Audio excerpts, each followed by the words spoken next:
આગળ વધીએ છીએ મોરબીથી એક બ્રેકિંગ ન્યૂઝ મળી રહ્યા છે તેની જો વાત કરવામાં આવે તો મોરબીના માળિયા સેન્ટરનું એસએસસીનું પરિણામ અટકાવી દેવામાં આવ્યું હોવાના સમાચાર છે। માસ કોપી કેસના કારણે આ પરિણામને અટકાવી દેવામાં આવ્યું છે। માળિયા મિયાણા સેન્ટરનું પરિણામ અત્યારે અટકાવાયું છે।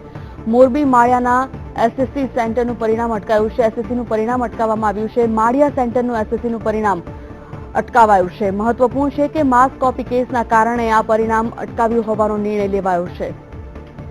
વીટીવી સંવાદદાતા હર્નિશ જોશી આ વિષય પર માહિતી સાથે જોડાઈ ગયા છે। હર્નિશ, શું વિગતો સામે આવી રહી છે આ મામલે?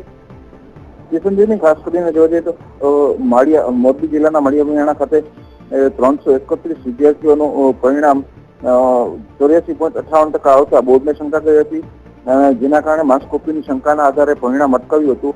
અને હાલ ડીઈઓના જણાવ્યા મુજબ સીસીટીવી ફૂટેજ જોયા બાદ નિર્ણય લેવાશે તેમ જણાવ્યું હતું। જી હર્નિશ, માહિતી માટે આપનો આભાર।